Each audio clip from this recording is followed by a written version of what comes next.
तो दिव्यता मनुष्य में ध्यान लगाने से नहीं आती।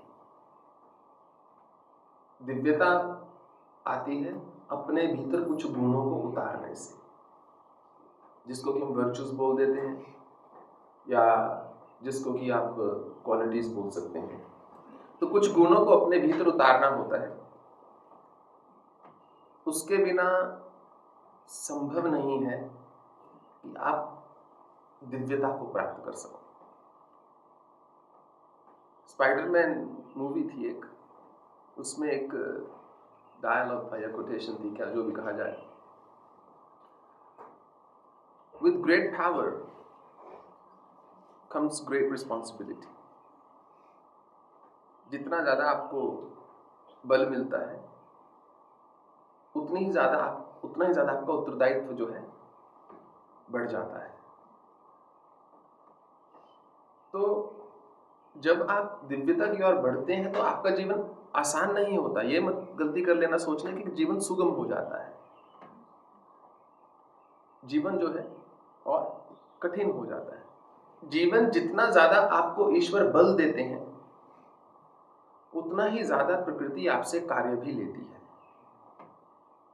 और कुछ लोगों में सक्षमता होती है कुछ करने की, कुछ लोग होते हैं जो उस क्षमता को अर्जित करते हैं। यदि आपको प्रकृति ने क्षमता दी है, आपको सक्षम बनाया है कुछ करने के, तो सबसे बेहतर तो यह है कि चुपचाप जो प्रकृति आपसे करवाना चाह रही है उसको कर लो।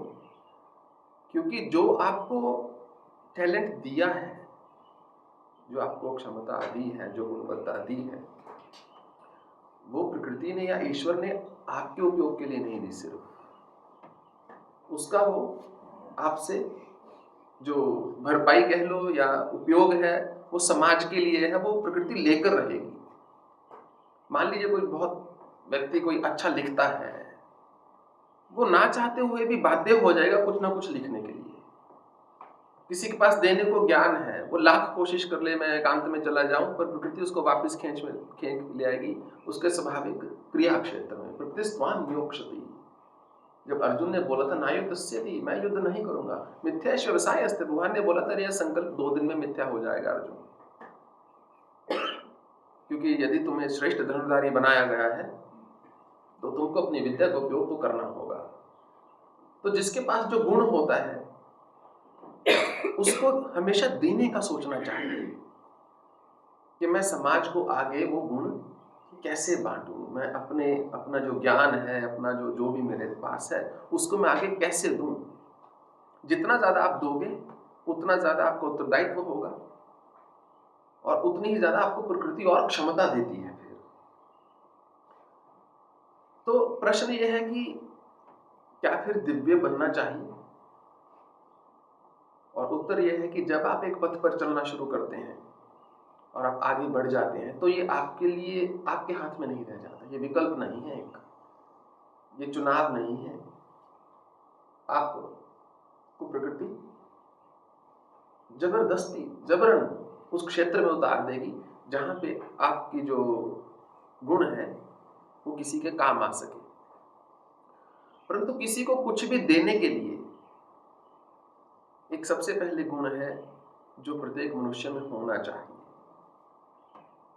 और आज का हमारा समाज इतना तीव्र गति से आगे चल रहा है, इतनी मारामारी है सबको, कि किसी के पास समय नहीं है इस गुण को विकसित करने का। और उसको बोलते हैं करुणा, कंपैशन। जो जीवन में करुणा नहीं तो जीवन में कुछ नहीं। यदि आपको किसी पर दया ना आए तो ऐसे भक्ति का, ऐसे धर्म का, ऐसे कर्म का, ऐसे किसी संस्थान का कोई लाभ नहीं है। जो आपको सामने वाले का दुख ना दिखे, आपको हो कि रोता है तो रोता रहे, तो आप ईश्वर से बहुत दूर हैं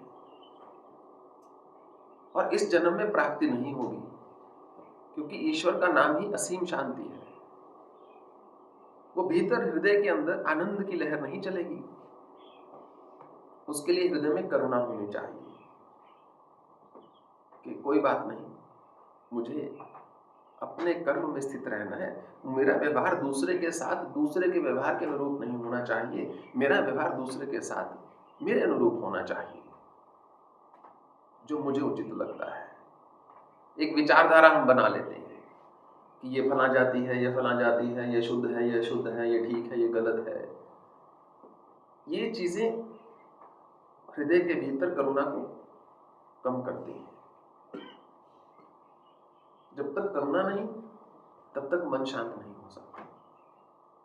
अगर ध्यान में अपने आप को दुख नहीं देना, तो केवल करुणा के पथ पर ही चला जाए, तो भी आप भगवान ही हो जाएंगे। और अच्छे से अच्छे संत देख लीजिए, चाहे वो बुद्ध हो, चाहे भगवान महावीर हो, चाहे गुरु नानक देव हो, चाहे कोई क्यों ना हो, करुणामय जीवन था। जीवन उनका आधार ही करुणा था। एक बार रामकृष्ण परमहंस को किसी ने अपने घर कीर्तन के लिए बुलाया, तो भजन कीर्तन के लिए बुलाया, वो संध्या में चले गए और वहां सारे लोग अपने में व्यस्त हो गए। जैसे कीर्तन मंडली बुलाते हैं, ऐसे उनको बुलाया था, तो किन्हीं ने उन्हीं की ओर ध्यान नहीं दिया। और बाद में जब भोजन परोसा, उनके बैठने की जगह नहीं थी, तो जहां लोग चप्पलें उतारते हैं वहां बैठ के वो भोजन खाने लग गए। तो जो उनके साथ गए थे शिष्य, वो एकदम रोने लगे, उन्होंने पकड़ के उठाए, ये आप कहाँ बैठ गए भोजन करने, हम नहीं आएंगे ऐसी जगह आगे से। तो रामकृष्ण ने बोला, इसमें क्रोध वाली बात नहीं है, यहां भी तो मां ही है, यहां भी जगन माता है, जगदम्बा है, काली है, वहां भी है। तो फिर जिन्होंने बुलाया था, उनको एहसास हुआ कि उन्होंने कितना अनादर कर दिया उनका, परंतु उन्होंने अपनी करुणा का त्याग नहीं किया। परंतु किसी भी व्यक्ति का जीवन एक दूसरे व्यक्ति से ज्यादा महत्वपूर्ण नहीं होता। किसी की भी इच्छा एक दूसरे व्यक्ति की इच्छा से ज्यादा बड़ी या छोटी नहीं होती। ऐसा नहीं, यदि एक व्यक्ति हजारों लोगों के बारे में कुछ बता रहा है, तो वो कोई बहुत महत्वपूर्ण हो गया, वो नहीं होगा, कोई और बैठा होगा बताने को। ये तो केवल अहंकार होता है मनुष्य का, जो बोलता है कि मैं कुछ विशिष्ट हूं, कुछ विशेष हूं। सब एक ही थाली के चट्टे बट्टे हैं, यही सच है। तो जब जब जीवन में आप कोई कर्म करो, खास करके वो कर्म जिससे एक दूसरे को ठेस पहुंच रही हो,